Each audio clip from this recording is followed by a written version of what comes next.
तो चलिए आगे बढ़ते हैं खबरों में। बात करते हैं राष्ट्रगीत की प्राथमिकता देने को लेकर जो आजकल बात हो रही है उस पर, क्योंकि एक आदेश आया है केंद्र सरकार की तरफ से, उसकी तरफ आपको लिए चलते हैं जो खबर के तौर पर है। लेकिन सवाल इस बोर्ड पर चस्पा है कि वंदे मातरम को लेकर राष्ट्रीय गीत गाएंगे भाईजान। चलिए क्या क्या हुआ ये हम आपको बताते हैं, डेवलपमेंट जरा समझिए इन चीजों को लेकर।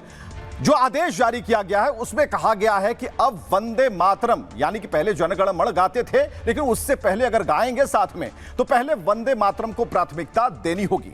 तो केंद्र सरकार का आदेश और रिपब्लिक भारत पर सबसे पहले वंदे मातरम को सम्मान हमने दिया है आपके साथ, आप तमाम दर्शकों के साथ। लेकिन भाईजान का क्या होगा, क्योंकि वंदे मातरम को लेकर जो खींच है, जिच है, वो अभी तक कायम थी। जरा सुनिएगा क्या कह रहे थे। हुकूमत इस पर जोर जबर ना करे, मेरा राइट है। यकीनन मैं जानता हूं कि आजादी के लड़ाई में वंदे मातरम का नारा था, मगर अगर आप इसको जबर करेंगे तो ये संविधान के खिलाफ है। वफादारी का सर्टिफिकेट हमसे मत लीजिए, मैडम खत्म कर रहा हूं। वफादारी का सर्टिफिकेट हमसे मत लीजिए। आज भी है, कुछ लोग हैं कहेंगे खाएंगे, रहेंगे हिंदुस्तान में, खाएंगे हिंदुस्तान में, लेकिन वंदे मातरम गाएंगे नहीं। हम उनकी मंशा को समझें, हम उनकी मंशा को समझें। ये बाध्यकारी नहीं है, लेकिन यह समझने की विषय वस्तु भी है। तुष्टीकरण की राजनीति क्या होती है कांग्रेस से सीखे, क्योंकि कांग्रेस भी यहां कूद पड़ी है और कांग्रेस को यह नागवार गुजर रहा है। वंदे मातरम आखिर भाईजानों पर क्यों थोपा जा रहा है, यह भी जरा सुनिएगा। वंदे मातरम जिसे गाना है गाए, आप किसी को किसी की उपासना के लिए मजबूर नहीं कर सकते। देश के अंदर संविधान ने हमें अपने धर्म मानने की आजादी दी है। जो मेरे धर्म के अंदर कहा गया है मैं उसको मानूंगा, उसको फॉलो करूंगा। तो राष्ट्रगीत को लेकर यहां शंका पैदा हो रही है, विरोध हो रहे हैं, लेकिन पूरा विश्व वंदे मातरम को गुनगुनाता है, उसकी अहमियत समझता है। विश्व फोरम पर जरा वंदे मातरम को देखिए।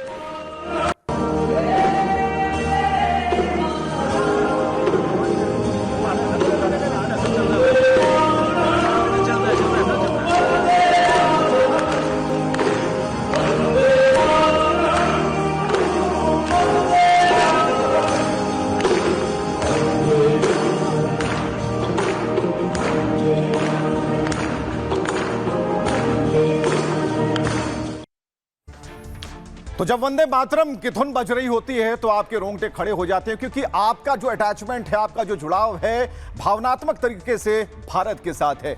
इससे पहले सदन में प्रधानमंत्री को जरा सुनिएगा वंदे मातरम को लेकर प्रधानमंत्री ने क्या कहा था। हम देशवासियों को गर्व होना चाहिए, दुनिया के इतिहास में कहीं पर भी ऐसा कोई काव्य नहीं हो सकता, ऐसा कोई भावगीत नहीं हो सकता जो सदियों तक एक लक्ष्य के लिए कोटि कोटि जनों को प्रेरित करता हो और जीवन आहूत करने के लिए निकल पड़ते हो।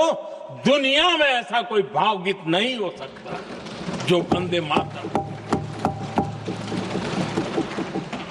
पूरे विश्व को पता होना चाहिए कि गुलामी के कालखंड में भी ऐसे लोग हमारे यहां पैदा होते थे जो इस प्रकार के भावगीत की रचना कर सकते थे। ये विश्व के लिए अजूबा है, हमें गर्व से कहना चाहिए, तब दुनिया भी मानना शुरू करेगी।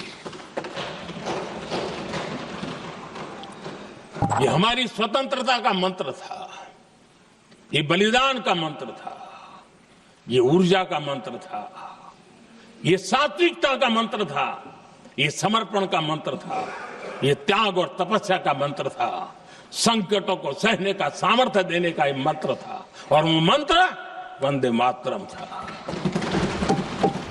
तो एक आदेश नहीं बल्कि ये महामंत्र है जिसका उच्चारण आपके भारतीय होने पर आपको गर्व महसूस कराता है। चलिए, केंद्र सरकार ने राष्ट्रगीत को लेकर नए आदेश जारी किए हैं। कहा है कि अब सरकारी कार्यक्रमों में राष्ट्रगीत अनिवार्य है, स्कूलों में भी राष्ट्रगीत वंदे मातरम बजाया जाएगा। इसके साथ राष्ट्रगीत के सम्मान में हर किसी को खड़ा होना होगा।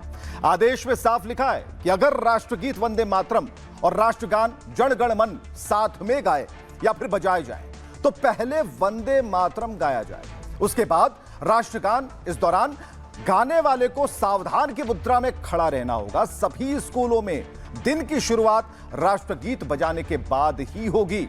इसके अलावा राष्ट्रगीत के सभी 6 अंतरे गाए जाएंगे जो 3 मिनट 10 सेकंड के हैं। अब तक मूल गीत के पहले 2 अंतरे ही गाए जाते थे। नई जो गाइडलाइन आई है उसके मुताबिक तिरंगा फहराने के वक्त, किसी कार्यक्रमों में राष्ट्रपति के आगमन के वक्त, राष्ट्र के नाम उनके भाषणों और संबोधनों से पहले और बाद में, इसके अलावा मंत्रियों के कार्यक्रमों में भी राष्ट्रगीत गाया जा सकता है। हालांकि सिनेमा हॉल को नए नियमों से दूर रखा गया है।